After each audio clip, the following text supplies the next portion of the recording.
Hey everyone, welcome back to another episode of the Brawn Body Health and Fitness Podcast. Today I'm joined by Jorge Bonnet, who is the founder of PurMotion, which is a fitness equipment company. And Jorge is also a former Olympic athlete. And today Jorge and I are going to be discussing the PurMotion method. So kind of the method behind the madness of all of the unique products and equipment that Jorge has developed specifically for the fitness industry. Now, for more on PurMotion, you can check out PurMotion.net or find them on social media. Enjoy this episode. Jorge, welcome to the podcast. Thank you, Daniel. I'm really happy to be here. I'm thankful that you decided to reach out a week or two ago, and here we are today. Yeah. And that was such a funny reach out because we ended up jumping on like a 2-hour phone call on a Friday there. So for people who maybe haven't jumped on a 2-hour phone call and don't know, your backstory or anything like that, maybe they haven't seen PurMotion before, or maybe they didn't see the, I think, 5 times that you competed in the Olympics. So fill them in a little bit about your backstory. Let's start from when you were about 18 years old there, when you were getting started with the Olympics. What was life like for you there, and what was your training like? Actually, I would say about 15 years old. Oh, wow. Yeah. Start them young. Well, my life was defined actually when I was 6 years old. I was bullied. And thanks to the bullies, today I have to say I am where I am because of that simple experience. My father wanted us to defend ourselves, so that's how we got exposed to the sport of judo. We took care of the bullies in about 3 to 6 months. That was an easy task to resolve. And then after that, you start winning tournaments and whatnot as a judoka. And then you go to a school, like middle school, high school. And if you're a judoka as a young age, you will wrestle. In middle school, high school. And that's what happened to me. Didn't have a choice. So as a 7th grader, I was already wrestling varsity, 105. I'm 200 today. So things were good.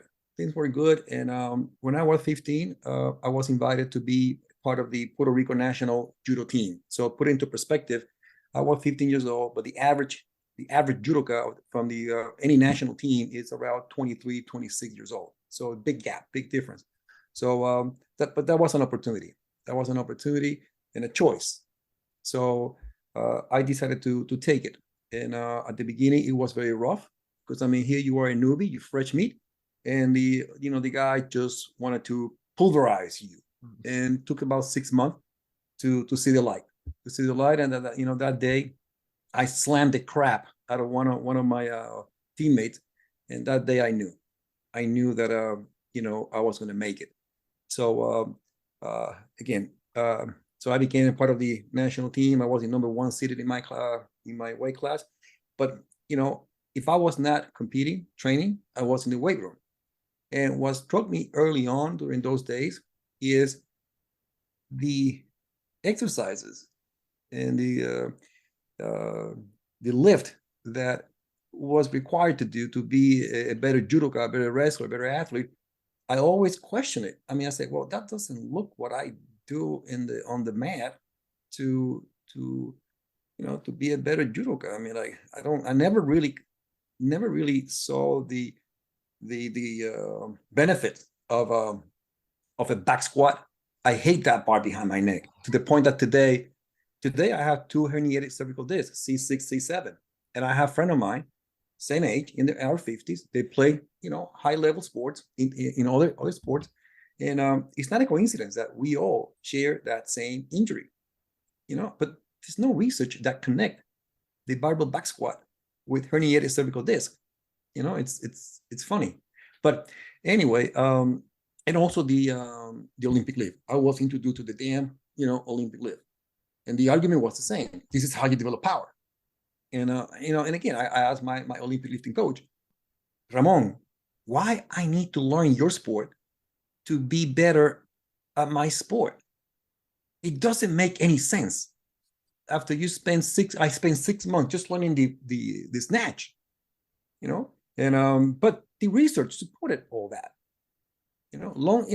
Fast forward to all this, it got to the point that when I went through my I went to my first Olympic game, 1984.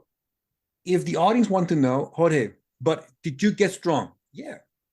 Jorge, did you get explosive? Yeah. Does that mean that that is the end all be all? What I want to say, tell the audience is, ask me about aches and pain. I mean, I was going through all these, little shoulder thing here, little back thing over there, and during that preparation, I was at the U.S. Olympic Training Center in Colorado Springs as I was approaching to the Olympic Games. And the strength coach there, he was telling us means judoka, wrestlers, boxers. Hey, today we're gonna max out, and back squat.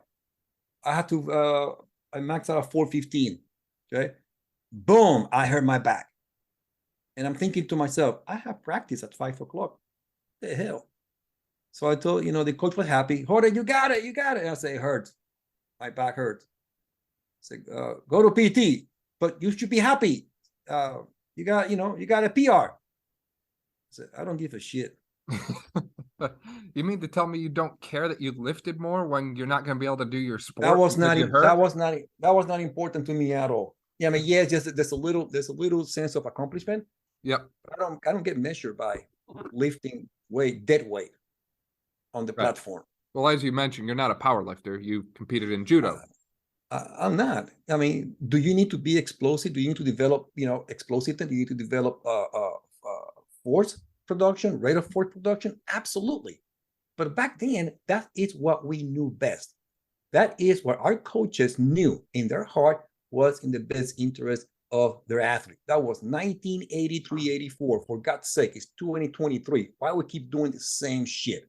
Okay. And when I said that, I don't say, that necessarily that I am totally upset, but I do believe, that once you know better, do better.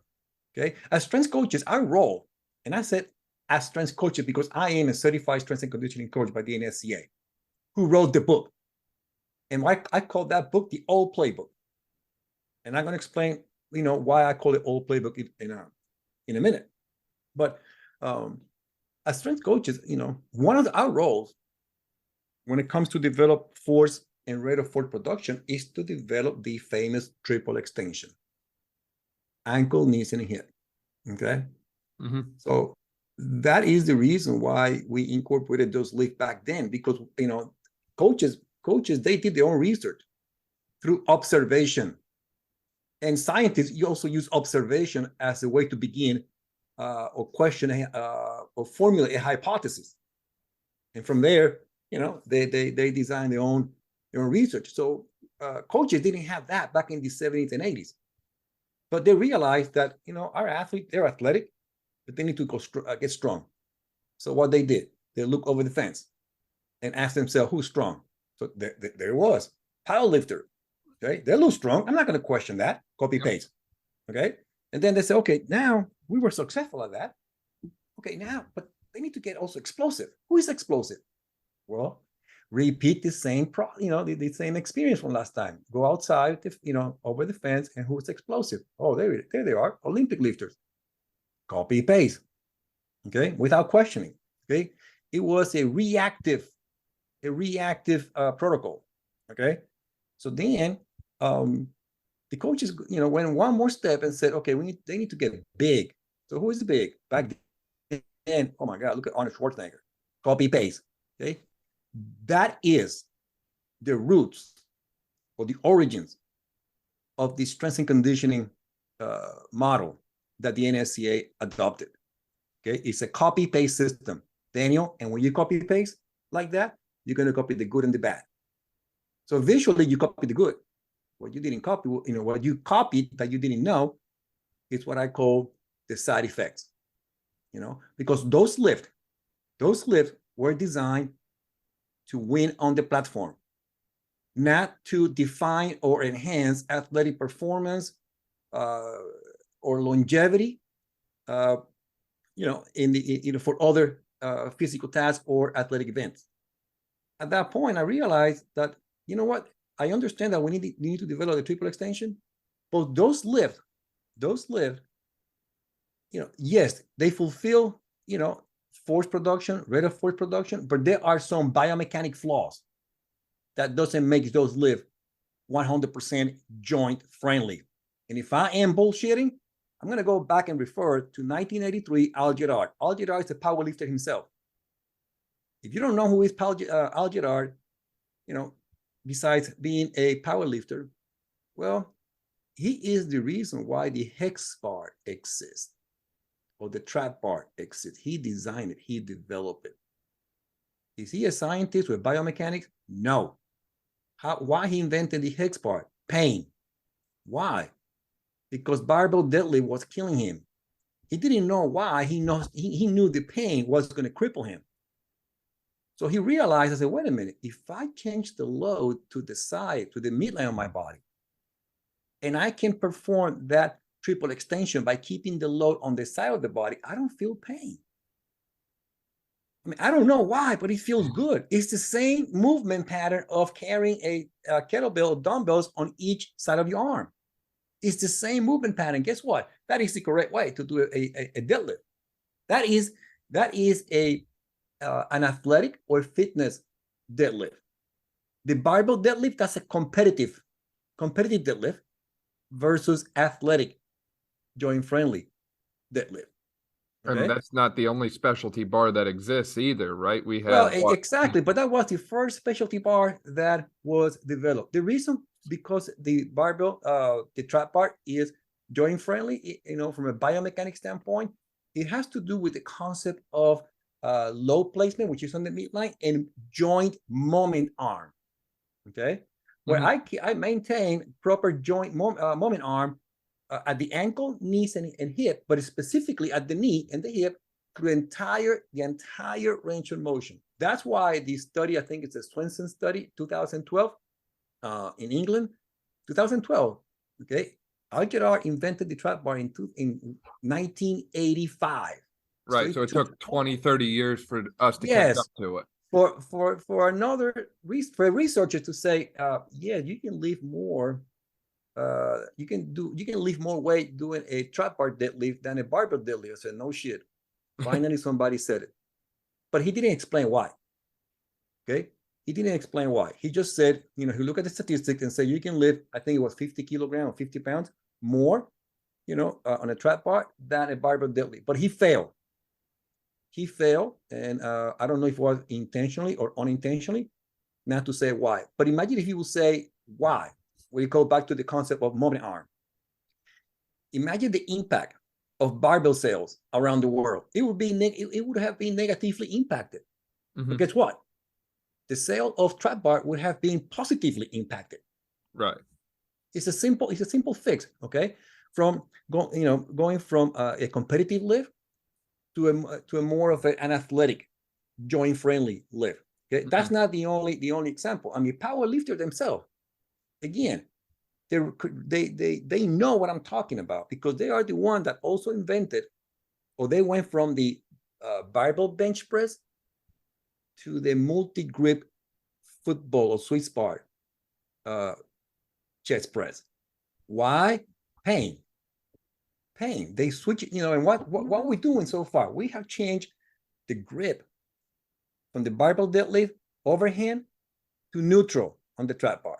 And then the Swiss bar or the football bar, now we're leveraging or balancing, the overhand grip. We push the elbow too far to more neutral. Here we go again, neutral grip. And I'm going to give you the last one. The last one is, power lifter, they recognize again the biomechanic problems with the back squat, barbell back squat. Why is it that they invented then the safety squat bar, and they call it safety? If you are a weightlifter and that's all you do, why do you call it safety? Oh, from all these nagging pain from doing what? The same exercises that you do in the weight room, which is what you do in competition, is breaking you down, it's crippling you. So through pain, they are not physical therapists. Okay, they don't need a PT to tell them, if you keep doing this, you're going to break, but you can fix it. And how to fix it? Again, change the tool so it fits you. Design user-defined tool to make it joint friendly. That's why they designed the safety squat bar. PurMotion designed the wishbone, which is similar, but it's used for lineman training over 12 years ago. Okay, and again, it's not rocket scientists. It just, you have to, sometimes, in this industry, here's the problem, Daniel. This industry, we learn a lot by reading and watching. Another way of learning is by feeling. Yep.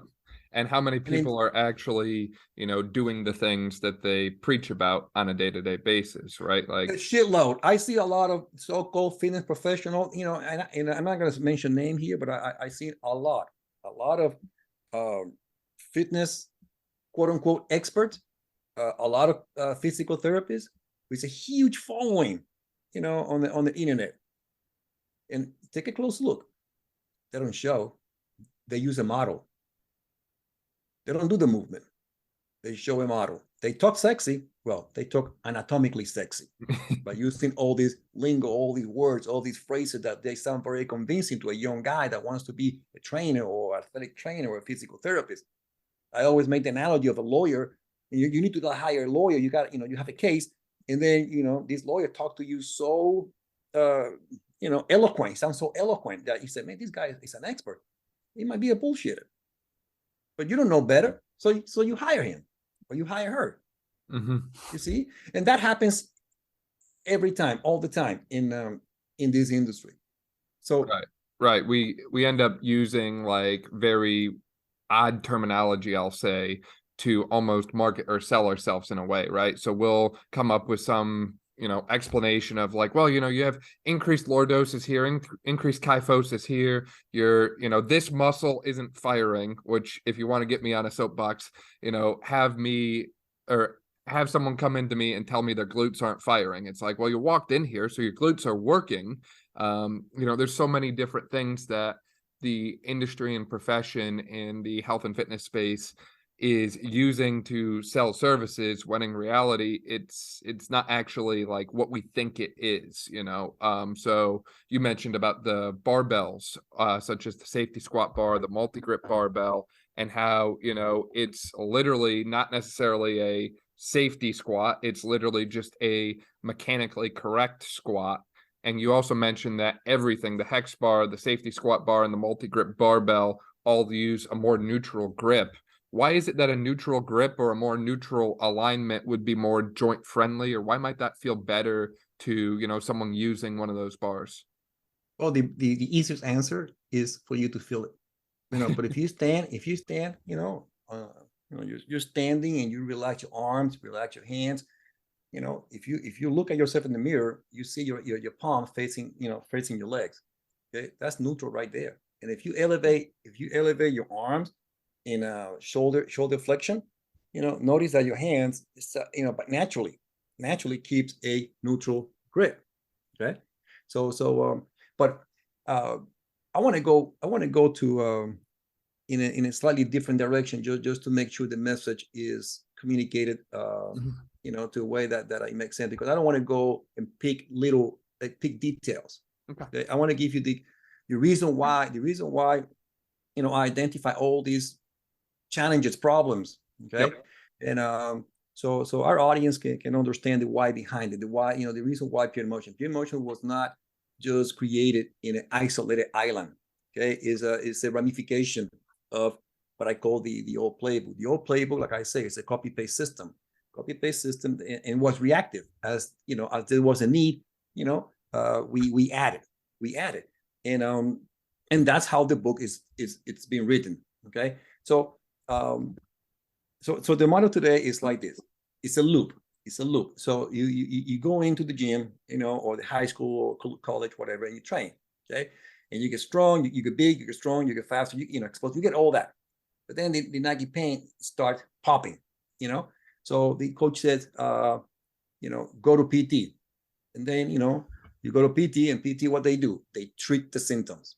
They treat the symptom usually with hand manipulation. Okay, and then of course that feels good. All that Theragun, hand manipulation, all these corrective exercises and whatnot. I just call it muscle masturbation. So once you feel good, I mean, that's pretty much what it is. And then once you feel good, I said, okay, son, now you feel good? I said, yeah, I'm good. Okay, go back. And then you go back and do the same exercises that, gave you all the good, but also all this collateral damage.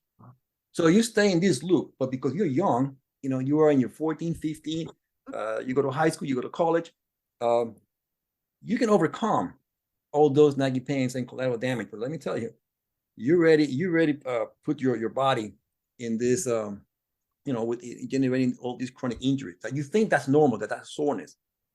And then once you are past all that athletic lifestyle, you're in your late 30, 40, 50, shit start popping. So how come is it, and you're still working out, how come is it all these movements that was, gave me all the good, these are the same movements that are breaking me down? Something is not right. And guess what? You are right. Something's not right. Because I went for the same thing. Okay. So that's how my journey started it. Okay. So here's the problem with the old playbook. It's a system, like I said, was built from the outside in. As problems arrive, you went out and you brought it in. Okay. So the mindset, that mindset of building the strength and conditioning model from the outside in by incorporating training modalities. If you think about it, all these training modalities, powerlifting, Olympic lifting, bodybuilding, gymnastics, CrossFit brought gymnastics, okay? And then, that creates its own collateral or side effects or collateral damage. So what happened? Okay, who is good with stiffness and flexibility? Yoga, Pilates. Who is good with, nagging pains? Clinicians, chiropractors, physical therapy, athletic training. Just bring it in. It's a system that we add. We keep adding and adding and adding. Okay. So the question is, for how long this is going to go? See, it's a system that is effective. Yes, you're going to get strong. You're going to get all the good, but it's inefficient. Eventually, you're going to end up in the OR with that joint replacement. We're just delaying that. And here's the reason why. All this. Because we always on the go. We always reacting. We never ask the simple questions, Daniel. Because this is what I face. I got to the point that I realized, wait a minute. What is fitness? What is fitness supposed to do? Fitness is supposed to help me, not hurt me. Fitness is not a sport, CrossFit. It's not a fucking sport, but it will help you or get you or prepare you to play that sport. But you cannot be both. You're either one or the other, but not both. And once, but before you even define fitness, you have to ask yourself, what's the purpose of the human body?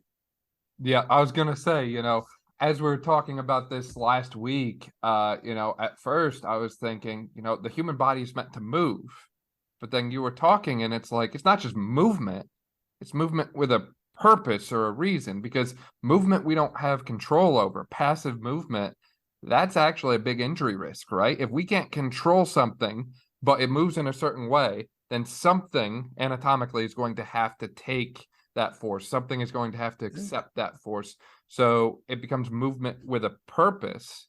But what that purpose is, you, I believe, narrowed down that purpose into 4 ing things that end with ing, I believe. Is that correct? Yeah, absolutely. But so here's the thing. CrossFit, they pretty much they came closer to the definition of fitness. Basically, is the purpose of fitness is to increase work capacity. Okay, and I said, okay, how? So what are the movement that you're going to do to increase work capacity? So they left it there. Okay, yep. So that's what prompted me to ask that simple question: what is the purpose of the human body? So I have to go back in history, because the last 50, 60 years of the fitness industry didn't give an accurate answer that I was good with or satisfied with. You So mean to tell me that me doing like bicep curl like finishers every day to try and get a cute girl at the gym to notice me, that's not a purpose of fitness, that's Jorge? vanity. Yeah, there's a purpose. There's a purpose for that. So, people have, people knowingly on that, Daniel, they have three purposes when they perform, when they are in a fitness program or strength and conditioning program. It doesn't matter. It's going to be either vanity, performance, or longevity. Yep. Okay. That's it. I mean, even if you know it or not, the young generation, they care more about, physique, vanity, and performance if they play sport. Okay. Longevity, they don't give a shit. Yep. Okay. Now, a guy like me, now in my 50s, longevity is first. But guess what? I still like to feel athletic, and I still want to look good. Yeah. With my girlfriend. Okay. So I wanted all three. That was my whole thing. I want all three. I'm greedy. I want to make the cake, and I want to eat it too. Throughout my life. Yep. So if tomorrow I don't wake up, that's fine. Okay. So I went back in history and I started reading about what? About ancient civilization. Mm-hmm. When I got to that topic, ancient civilizations, I noticed a common denominator when it comes to physical work of these empires that explain why they were so badass, and why they have a dynasty.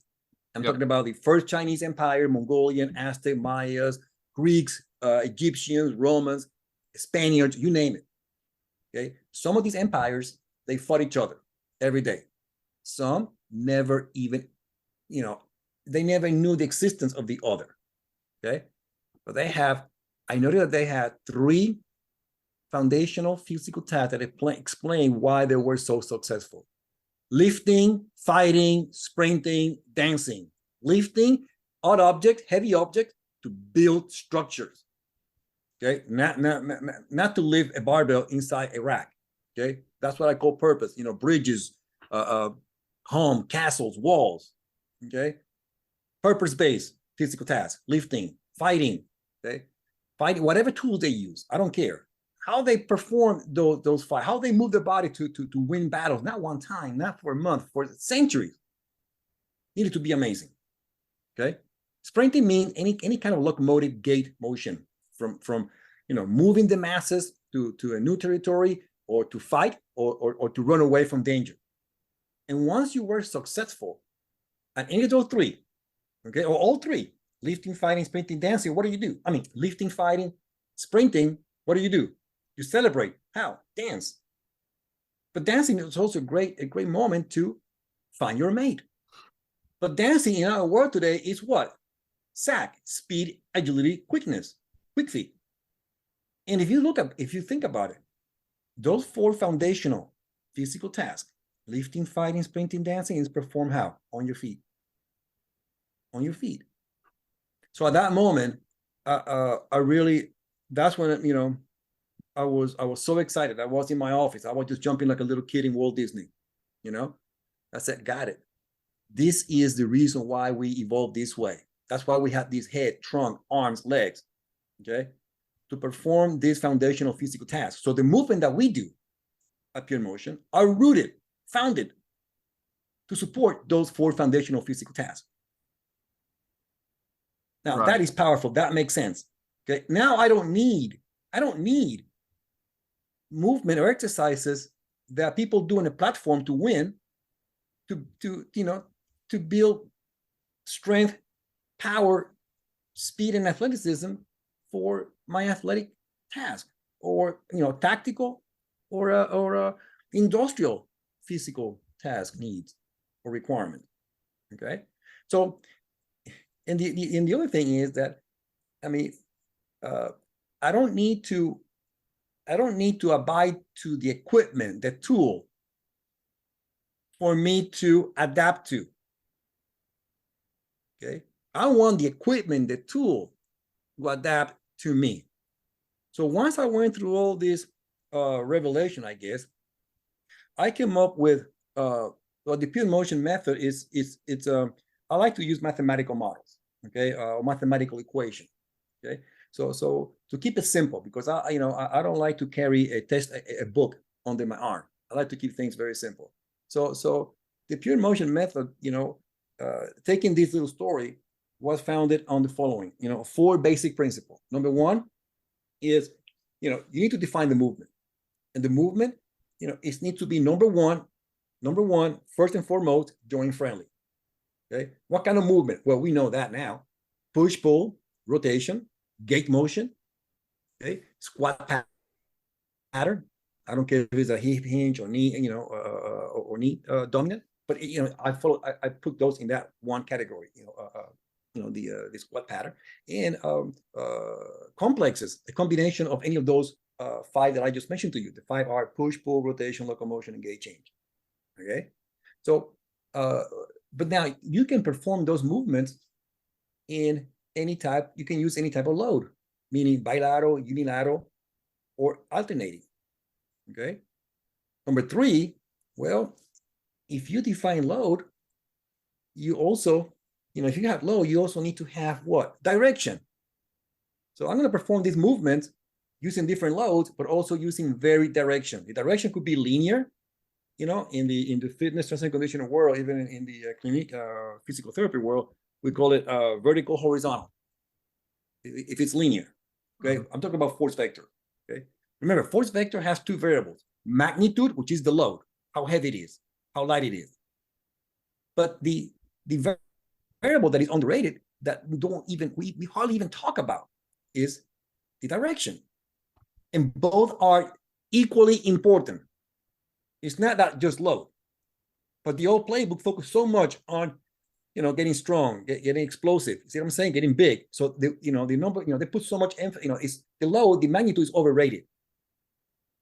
The direction underrated. At PurMotion, I balance those two. Load and direction, they go together because those two variables dictate what a force vector is going to look like. And that force vector could be linear. In our industry, we talk about vertical and horizontal. Okay.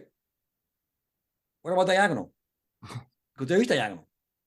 There is diagonal. And most of sport occurs diagonally in nature, right? I don't think I've ever seen a soccer player who shoots a soccer shot by lifting their leg straight up. And I don't think I've ever seen a baseball pitcher throw a pitch where their arm moves straight down or straight across their body, unless they're maybe like a sidearm kind of pitcher.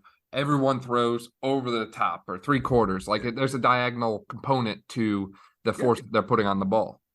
You're 100% right. So, just to keep it, even simpler than that, think about a football lineman. Every time that ball is snapped, the D line, that guy, the first move is going to be diagonal. Okay.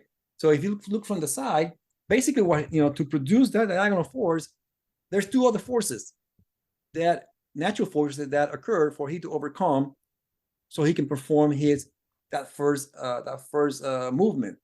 He's overcoming two forces: the vertical force, which is gravity. Think about the right triangle, okay? The Pythagoras, right triangle, okay? You got gravity, which is the y-axis. And then you have friction. Friction is the x-axis, the horizontal axis. So every time a D-line performs that first step, he's overcoming gravity and friction to move or project his body in that diagonal angle, which is the hypotenuse in the force vector. We call it the resultant line. Mm-hmm. Okay. And if we're going to talk about the set principle, specific adaptation, impulse demand, why we keep doing vertical squat? Now, the argument is, Jorge, that will transfer to a D line. Yeah, but you leave him on the table. You being complacent. You are really, you leaving a lot of stuff on the table. You're getting complacent by just using gravity in the weight room, but in reality, you need to use gravity and friction. You're forgetting friction. Okay, that's why I designed the CJ2s and all. That's why I love landmine training and its attachment, because it is one of the most cost-effective, simple way to work the diagonal angle. Nobody in the landmine training out there even mentioned this. 15 years ago, we were working on all this. That's why we have all these attachments.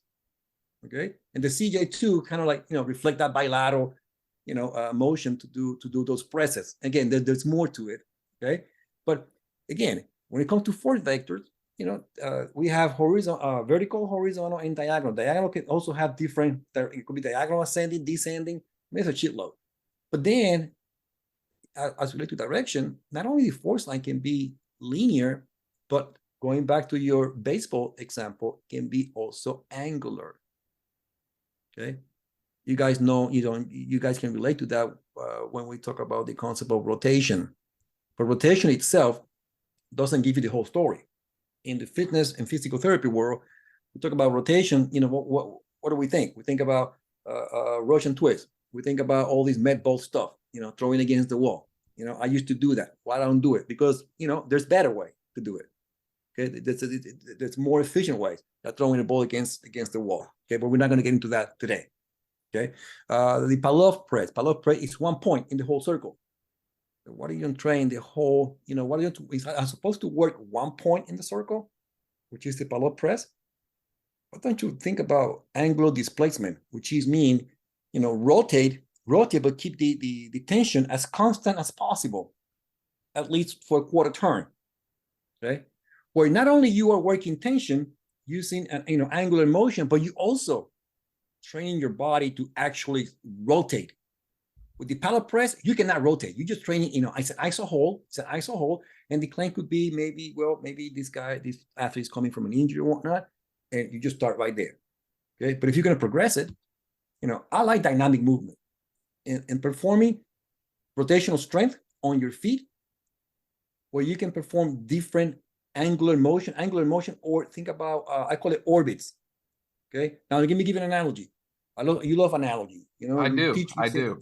Yeah, you teach using an analogy. So when it comes to core training, specifically rotation, I go back to think about atom. Okay, atom, atom. Yes, that's what I'm talking about. Yep, atoms. Okay? Yep. Yeah. So you have the nucleus. Inside the nucleus, you have the proton and the neutron charge. What's outside? Outside are electrons that are traveling around that nucleus. Okay, so the nucleus is you.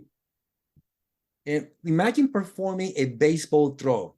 I don't care if you are infielder, outfielder, or pitcher. That throw belongs or can be will fit into what I call the diagonal orbit. There's two, right and left. Okay, the golf swing.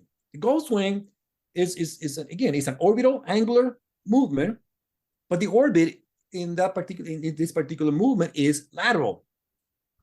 Okay, it's a circle right in front of you. Okay, in that frontal plane, call it lateral orbit. Okay, then you have the horizontal orbit. The horizontal orbit is that traditional choppers, okay, that we do with the cable machine or with band. Okay, and then we have what I call the vertical orbit. Vertical orbit, think about a leg raise, a sit-up. Okay, so a plank is just 1 point of the vertical orbit. Okay, is it good? Yeah, it's good. But again, I favor more dynamic movement because that's what we do outside the gym. Think about lifting, fighting, sprinting, dancing, all dynamic. Okay, but I think there's room also for iso holds and whatnot. So once you define the movement, the load, and the direction, then you can bring the firecracker. You can bring the fireworks. Intensity. What is intensity? Well, think about the force velocity curve. Power is the formula that embraces what I just said. Power equals what? Force times speed. Okay, put force on the vertical axis and put speed or velocity on the x-axis. Okay, the relationship is going to be a curve. Okay, so that means that you should be able to train intensity from lightweight to heavyweight, to slow and fast, or anything in between. Okay, and you can do that at any point in your life. I don't care how young you are, adult or an old fart like me you are. You can train along along that curve. The problem with the conventional setting, especially in the high school collegiate setting, is that, again, because we inherit all these powerlifting, Olympic lifting protocols and their programs, we spend a lot of time in the weight room training very slow but very heavy. Okay, high working these high maxes, 85, 90%, 70%, and we stay there all year round. Okay, and then we do that in the gym, and then we go outside and we do what? We go to the other side of the spectrum and work, explosive, first step, sprint. What happened in the middle? In the There's middle of the nothing in the floor. middle. There's nothing in the middle, but the middle is what I call fight training, fight mode. This is how, let's say, CrossFit train, high stamina. There's a lot of lactic acid production. It's very, very challenging, not only physically, but also mentally and emotionally. Okay. But I agree with that type of training. See, as a judoka, as a wrestler, that's how I make my living, training in that zone. What I learned as a strength coach is that for me, that zone is the foundation. Lifting, fighting, sprinting, and dancing, you can categorize it somewhere there. So when you train, when it comes to intensity in your program, I like to train. I don't care if it's an athlete or Joe Blow, okay, or Miss Smith, housewife. They all train there. You know why? Because it's easier. It's easier to move the needle to the left, which means force production, very heavy, or I can shift it to the right, which is more on the velocity side. But here's another benefit. You work in stamina, and if you work stamina, you also going to work your aerobic capacity. I have learned over the years that, for example, anaerobic sports, boxing, judo, combat sport, we don't need to do 5-10 miles run, jogging. We don't. Actually, it's counterproductive. It's totally counterproductive. Think about you're moving the needle to the marathoner. Think of a marathoner, Kenya, Ghana, how they look, very, very, very, very skinny. Every time you do this long, slow running, if you are an anaerobic type sport, you're moving against the way the sport requires for you to perform. Okay, so this is what I learned. And again, it's research now out there in 2014, 15. There's research that support what I'm about to say. I went through this on my own back in 2012. So I was training in the metabolic zone, okay, or anaerobic zone, doing multiple type of movement, push, pull, rotation, level change. You can call it HIIT today. They call it HIIT today. Okay, very little rest, but the weight, the load, was not necessarily light. Some station light, some station heavy. Then this is what happened. I said, damn, my endurance might be, might be on the floor.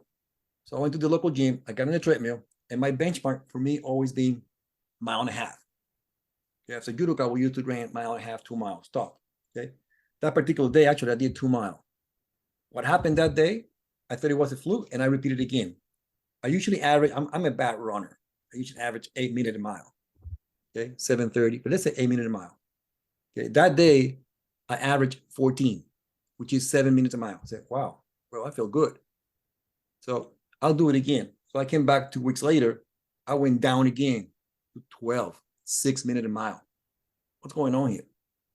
What's going on is that I realized is that by training in the metabolic zone, using joint-friendly natural movement patterns, using not only different loads, but multiple direction, the body adapts in such a way that when it's time to do one specific task, let's say running, for that time, it becomes super efficient. Okay, and again, this is not in the books the way I'm explaining to you, but we have proven this again, and again. Okay, so I know I talk a lot, so I don't know if you have, I can see your mind kind of like spinning a little bit, whatnot, but you are free to shoot because I can keep going. Starting a while back with the SAID principle, right? Specific adaptation to impose demand. So if what we are doing doesn't match what we need to be doing, then we have a natural imbalance. And the more we can make our training look like what we actually have to do, the better our result is going to be, right? So Absolutely. there's a 4-zone system. I believe it was proposed by Pavel, the Russian kettlebell individual. And in that system, there's zone 1, 2, 3, and 4. And zone 1 is general physical preparation. And they make a case for we need to spend the majority of our time in that zone. But in reality, most training programs for a lot of individuals are actually more zone 3 and zone 4. which is our highly specialized type of lift. So zone 4, great example of that would be the deadlift. So if we are a athlete, a field sport athlete, whether it be hockey, soccer, lacrosse, whatever, that needs to do a lot of general movements, then why is it we're going to spend the majority of our training time doing something highly specialized like a deadlift? At the end of the day, it's better to, in my opinion, instead of trying to force feed one specific motion over and over and over again, why not let the body develop more of a movement vocabulary and teach people to be very good at solving their movement problems? This is something that I actually relate back to my capstone research project in school on, where we compared 2 different manual therapy techniques on ankle movement. So it's pretty well known that ankle dorsiflexion is the closed pack position of the ankle. So if we put someone in a more closed pack position of a joint, it's more stable. So what do? We compared a mobilization with movement with a soft tissue mobilization technique and found both of them increased ankle dorsiflexion movement in athletes. So you stop there and it's like, okay, great, huge win. Well, guess what? We also tested something called Y balance. It's a functional balance measurement. And there was no improvement in balance. So even though we increased someone's range of motion at the ankle, even though we put them in what should be a more mechanically stable position, balance didn't actually change. And why is that? One of my proposed explanations is athletes are master compensators. Athletes can have, various structural or functional imbalances and still find a way to play their sport. So, we become so obsessed with, a perfect repetition, when in reality, I think it would be better if we could just expose people to so many different movements and so many different motions to make them a better mover, a better lifter, fighter, sprinter, and dancer in general. And I'll go a step further on that topic. And, as you were talking there about everything from the SAID principle all the way up to where we left off on force velocity curve and power production and so many other things, if I spend all of my time training one thing over and over and over again, then I become very good at one thing. But I don't need to be good at just one thing. I need to be good at a lot of things. I need to be able to speed up, slow down, change direction. I need to be able to rotate. I need to be able to move up, move down. I need to move in so many different planes, and I need to do that at so many different speeds. So I need to really expose myself to so many different things. And I think when you do that, you unlock a new level of athletic potential. I don't have any study to back that up. I just, as you mentioned before, we do observation. Well, I turn on the TV and I watch football and I see a guy like Patrick Mahomes. And as Patrick Mahomes is playing, I can't help sometimes when he throws the ball, he looks like a basketball player. He runs right up to the line and he just kind of alley-oops it right over top and hits a 3 or 4 yard pass. Sometimes he throws it sidearm. I don't usually see football quarterbacks throwing a spiral sidearm. Sometimes he throws over the top. He does a lot of different general movements, doing them really well. So let's take it from there. Because you're talking about something that, is very, there's a contrast. There's a contrast between the athletic movements that we do on the field, on the court, let's say, professional athletes, or even, high school collegiate. And then it's funny that in the weight room, we make them coaches, they want this athlete to move very robotic. Not only with, the sagittal plane, square, gravity base is overrated, but now there are proponents out there, they call themselves movement specialists that want to put these individuals, either athletes or non-athletes, in these robotic movements, and the argument is, well, this is how we stabilize, and we need to stabilize this joint and mobilize this joint. And then, they touch them, touch their scapula, touch here, touch there, and then fire this. And then I'm looking at the whole shit. I'm like, man, you look like Frankenstein moving. And where's the connection? Where is the carryover? What is the magical thing that those movements, either static or with some kind of mobility, is going to transfer to the field? You know, my answer to that is it doesn't. It just doesn't. For instance, let's go back to not only reiterate what you just said, you know, and what I just shared with you, but let's go back to dorsiflexion topic that you mentioned about. So people ask me, Jorge, do you do a lot of corrective exercises or assessment? You know, when you see a client do all this testing and whatnot? No, the workout movements should be your assessment. They should be corrective. They should be activating as you strengthen at the same time. Okay. Here's the problem. Every time you do too much or too little, you're going to create imbalances. I'm talking about your workout programs, your strength and conditioning program. When you emphasize too much of something and too little something, you're going to create problems, okay, or imbalances. And then the traditional coach or strength coach is going to think, well, you need to now work on corrective exercises and mobility to make. No, let me go back to squat. Okay, you know how we squat, or the way I promote squatting.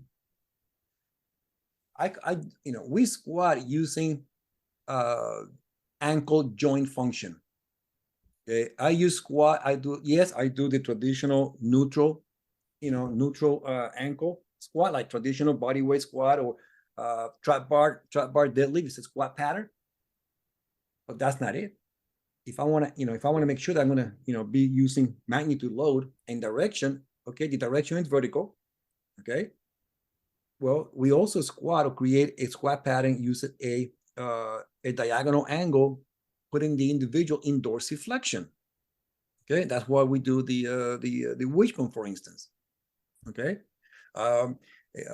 another example of that would be a sled.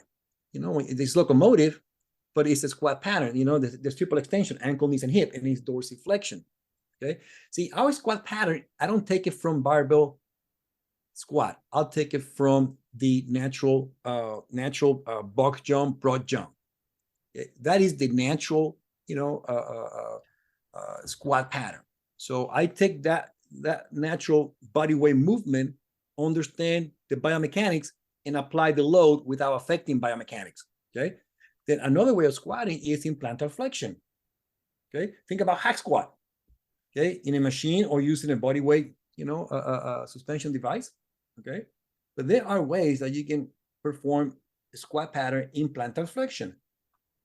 But you can also perform a squat pattern, specifically a lunge, where one foot is in eversion and the other foot is in inversion. You can do it with slam boards. If you don't have slam board, you can go outside, go to a hill, stand laterally.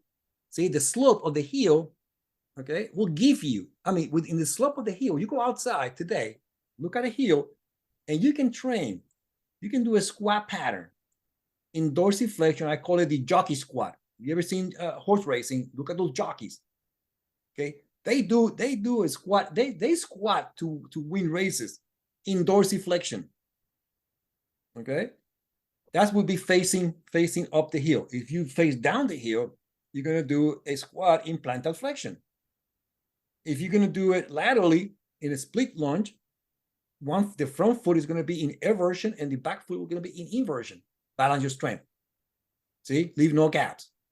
And if you perform a true need analysis for a strength and conditioning program, for your clinic, your private facility, or school, college, or professional sport, not incorporating force lines, understanding what are the force vectors involved in that sport, you're guessing. You're guessing, or you're leaving money on the table. Again, the NSCA, one of the, they're very big into performing, a need analysis when it comes to, understanding the needs of the sport or the physical task.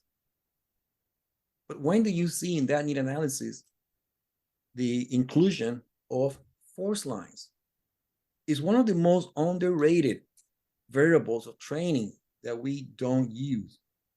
It sounds like I'm going to deviate a little bit, but it's related to this. One of the biggest worries that I have as a strength coach is how the industry is moving, in the direction that it's moving. we are shifting, coaches are shifting their eyes away from the individual, from the athlete, from the client, from the patient. The eyes are shifting to the computer screen, to whatever whatever that computer screen that graph looks like, numbers look like. And we are not, we're losing that connection, with the athlete. Look at any Division One, program.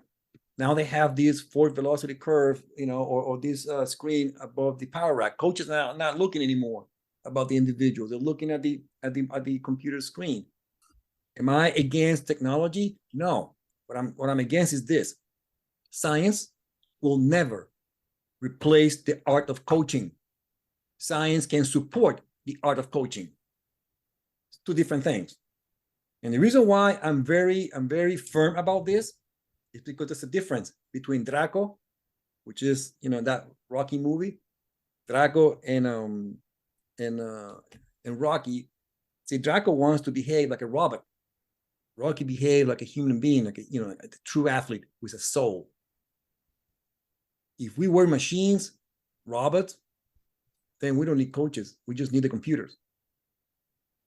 But we're not. We are human beings. We have minds and we have soul. And I think that, that's one of my biggest worries these days. This mindset, this perception that, science, technology, is the end all be all, and it's going to solve all our problems. I'd say bullshit, total bullshit. You can look at it. I'll tell you right now, I know Division One football programs. They have all the bells and whistles, all the gadgets. How come the injury rate is still the same or higher?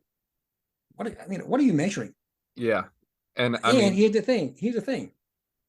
You have all these bells and whistles, but you still do back squat. You still do power clean. Guess what? Treat the cost of the problem, even if that means killing the sacred cow. And I am very passionate about this because guess what? I want those kids in school, college, and professional sports to have a life after the curtain comes down, and not suffer from injuries due to the way they were training in the weight room. And I'm saying this from I've seen kids that I know them very well personally, that their careers being and their life being crashed because of negligence. And guess what?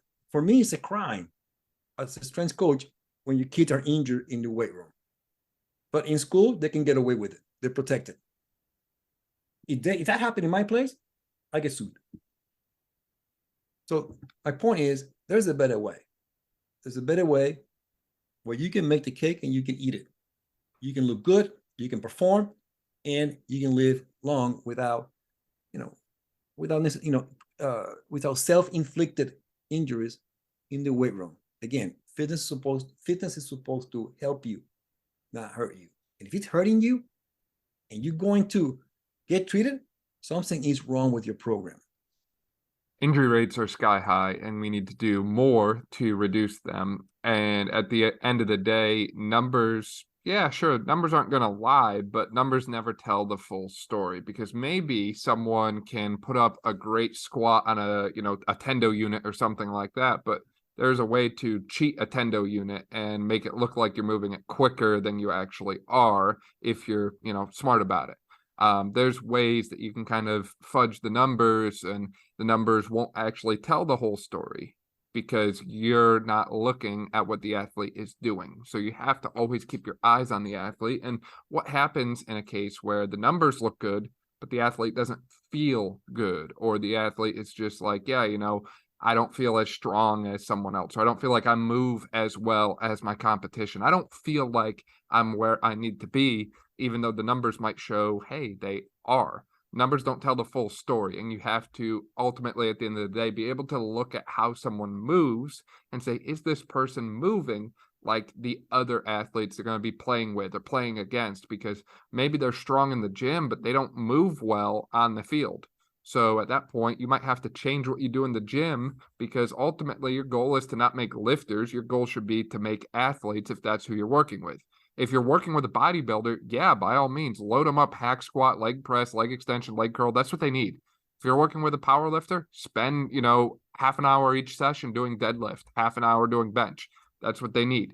But if you're working with an athlete, then you need to make your athletic sessions enhance athletic performance. You don't want to make a good lifter. You want to make a good athlete after all. And what part of making a good athlete entails is keeping them on the field for a long time. The more they're sidelined due to injury, we're running out of time. So before we close out here, I do want to give you a little bit of time to talk about your PurMotion products there, Jorge, because as we've talked, previously, they're very unique. I haven't seen anything quite like an Omega or Omega 360 before. So give me a quick rundown on some of your different products, where people can find them at, and how they can enhance all of the different things that we've been discussing on the podcast thus far today. Well, in general, I'll tell you this: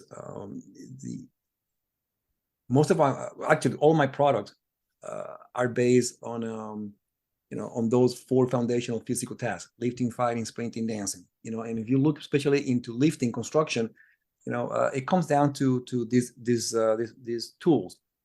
You need you need a rope, a pulley, and and a lever. That's to lift that weight. Okay. So the landmine training is the way that we use levers, to lift. Okay. And then and that's why I'm so I vested pretty much the last 15 years developing that category, the landmine training.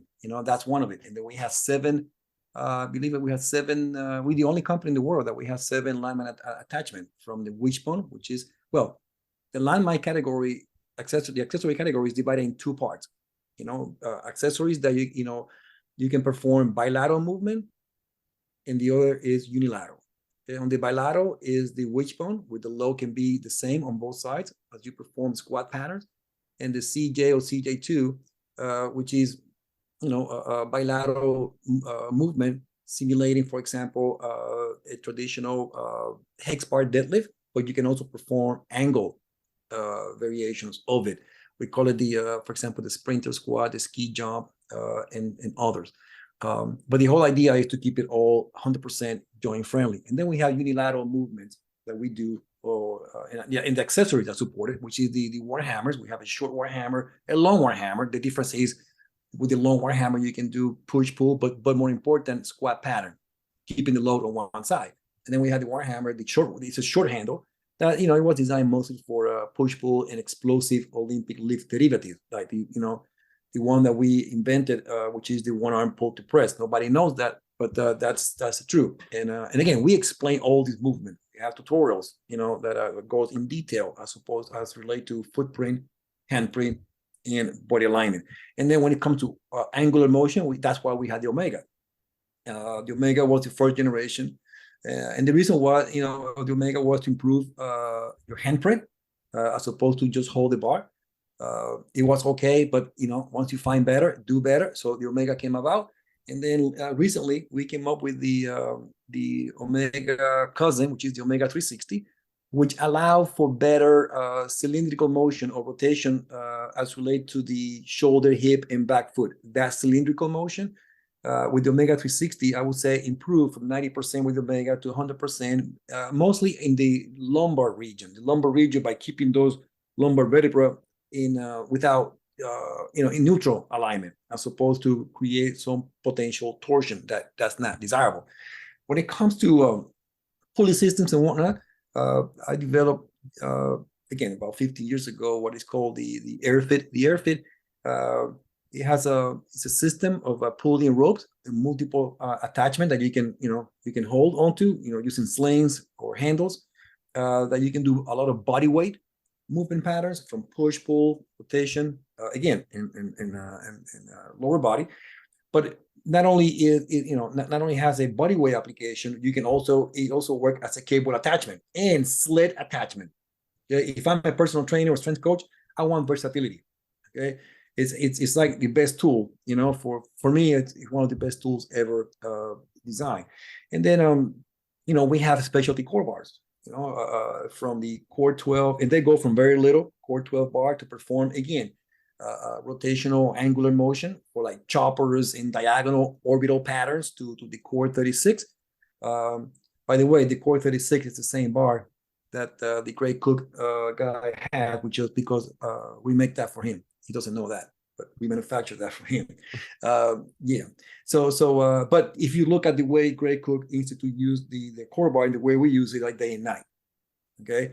But again, the core 36 bar was again designed to perform angular motion, either with bands or cable attachment. My preference always been cable attachment. I love constant resistance. I'm not a big fan of, well, I do variable resistance, but I don't like to depend exclusively on bands. And then we have, and then on the specialty core bars, we go a little longer with the joust and mopping. The mopping is a long bar about the length of the barbell. My hockey strength coaches, they love it. They love mopping, because when they look at what a hockey player does, that pattern, that angular motion relates to what they do. And the joust is really one of my favorites. It's a way, again, every core specialty bar that we have is to develop angular strength in the different of the 5 orbits that I mentioned to you earlier. So there is a purpose in everything that we do. I mean, there's more accessory, but that's I would say that's the bulk. And most of, if not all of these accessories, the movement that it offers are ground-based. We seldom perform movement patterns on your ass, sitting on your ass, or laying on your back. Or laying on your stomach. It's deception, not the rule. Okay, that's really what it comes down to. And a lot of these movements, every single one, 100% joint friendly. Okay, so if you have any dysfunction by performing the movement in your workout, everything auto corrects. Any dysfunction that you may have, any I laugh when I hear it's not misfiring, your muscle is not misfiring, whatever that is. All this dysfunction, imperfection, or imbalances, self-correct. Because the PurMotion model, that uses joint-friendly movement, using multiple loads, multiple direction, and multiple intensity, at the end of the day, creates balanced strength. That makes sense? And that, so it's a system built from the inside out, using movements, rooted in those 4 foundational physical tasks, as opposed to the existing conventional model, which I call the playbook, was built from the outside in. Okay, and it's the same mindset of manufacturing. Okay, the way we manufacture stuff, where the parts can come from different parts around the world, and then they come together in the assembly line, and voila. You got a microphone, you got a computer, you got a car, you got a cell phone. And that works fine if we are creating non-living things. But we are dealing with living things. So that model doesn't work. That's why the 60 model, I don't care how much we keep adding. It's like, think about putting together a puzzle. You go to the store, you buy a puzzle, right? And all the pieces fits perfectly fine. The conventional model doesn't. You're always going to see gaps. When you start looking in, with the magnifying glasses, you're going to start seeing gaps. And those gaps is what I call collateral damage. Okay? In the clinical sector, the most they can do is treat the symptoms. What needs to happen is what's going on in the weight room, which is what I feel PurMotion has addressed, by taking a step back and saying, listen, these movements are not sustainable. These movements were designed to win on the platform. The people that invented these sports didn't care about longevity or athletic performance development in other physical tasks. So for me, that is where we can fix a lot of the the problems in our existing model. The question is, do we really want to fix it? Because if we fix it, we solve so many problems that a lot of services will diminish, maybe disappear. And that's a tough question to answer. Personally, I'm all about, again, making the cake and eat it. Okay. So if I and if I can go to bed every night knowing that that kid, that mom, that dad, it's I did the right thing for them and I can justify it, then I'll do it. And that's one of the reasons, Daniel, I created a lot of these products or attachment. These are tools. The tools, all they do is bring to life the method. Okay, that's the hardware. Okay, what I want to do that for this year and forward is to share. Finally, open the book and share the new playbook, share the software on how it actually works. But and not really making it complicated. Actually, the existing model, the conventional model, makes simple so complex. I think the other way. I take complexity and make it simple. So it's two different mindset. So you know what? If you let me, I can talk here all night, all day, all night. But I don't want to do that. I want to save more for later. Well, I think you really hit it home there when you said that it's a toolbox and you've developed a whole system of tools. And if you take those tools and you put them in the hands of enough PTs, strength and conditioning specialists, and the works, they'll start to get creative. They'll start to develop things.